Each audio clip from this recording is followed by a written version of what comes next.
I'm Rob Marsh, and I'm a Senior Probation Officer in the new Probation Service.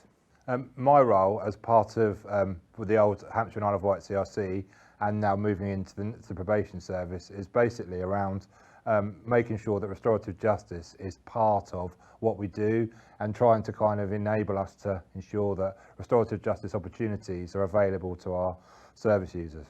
Restorative justice is important to me because it enables basically both the service users we work with to kind of understand it from a victim point of view. And I think in terms of the victims, it's really important for them because it enables them to have a better understanding of why the offence happened, whether they were targeted or otherwise. And actually, I think in a lot of ways, it enables them to take control of situations that they felt quite out of control about and actually was affecting their whole lives. So I think it's really, really important because I think the most important thing, I suppose, is about giving the victim perspective and being able for them to just actually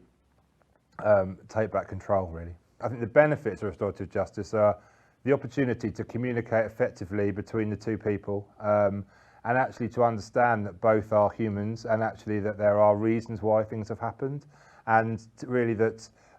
it's ensuring that there is a deeper understanding of the situation, ensuring that it's not about the service user actually sort of minimising what they've done. It's about them taking responsibility and actually,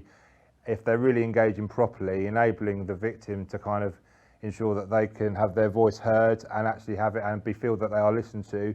and something that actually in the future can be taken forward positively by both parties. In terms of my experience of seeing the benefits of restorative justice, there's been some cases that we've dealt with where we've actually been able to engage with the victims. One thing from a probation point of view is you don't generally see the victim perspective, but being able to see people that have gone through the situations and been actually in restorative justice conferencing, enabling them to kind of actually understand the situations that the service users have found themselves in, and the fact that actually sometimes they're not targeted and they didn't, they wouldn't have known them again in the street, where people have actually felt that they might be re-victimised. And I think generally when you look at things like restorative justice conferencing, you end up with the view that actually, or certainly from my point of view, that it really is much more beneficial for the victim, but also enables the service user to sometimes say sorry, but certainly take responsibility. And it is about, I think from my point of view, it's about kind of enabling change for both sides, but certainly from a victim perspective. The probation service now, obviously in the new world, is looking at as restorative justice again, really, to think about how can we be part of it, looking to try and promote it within our service, both with regard to working with restorative solutions, but also to try and ensure that everyone is aware of it and that our service users get the ability to make referrals if they want to, but also the ability for us to enable restorative solutions to access our services and to really ensure that in the community we are able to